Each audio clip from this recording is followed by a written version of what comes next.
Breast Cancer Awareness Month ki sarwamoina Lions Club of Thobal, Lions Club of Thobal Greater Centurion Sis Hospital and Research Institute Private Limited ka kusamnaduna Nongmagi oiba breast cancer ki matangda awareness program ama Wangjing da leba IRE group of institution na pangthokhre tormadu da Sis Hospital ki consultant surgeon Dr. Ajit Laisram amadi Dr. Catherine Manglena akanaba wangang lo oina saruyaki tormadu da mahiroi chamarom hena saruyaki haidi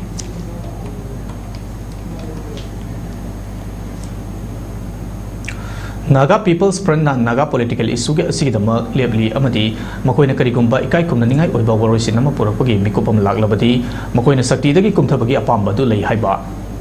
NPF ki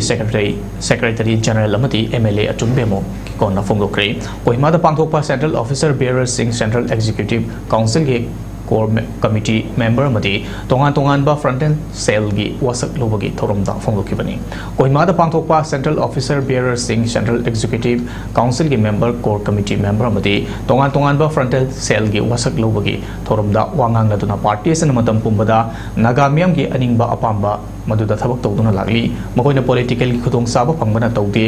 naga issue gi matangda makoi gi party gi ahong palekti haina phongdokhi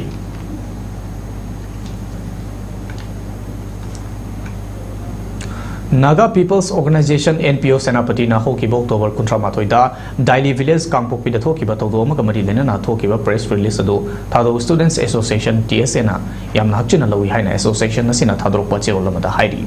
Association ki spokesperson Biki Thadau na khuje pidano thadrokpa chirol adu da thadau haiba furubasi kuki nate Daily Village da thokiba thodo adu da thadau furup ki oiba kanagumba lanai oiba yawram batarabadi association da lakpiu association na thadau inpi Manipur ga punduna NPO ga wari sanaduna waroisin Purana Bakona Ministry, Tokiba Todo TSA Nakan Bamong the Yanning the Fongdogli Haina, Serol Adu the Heidi.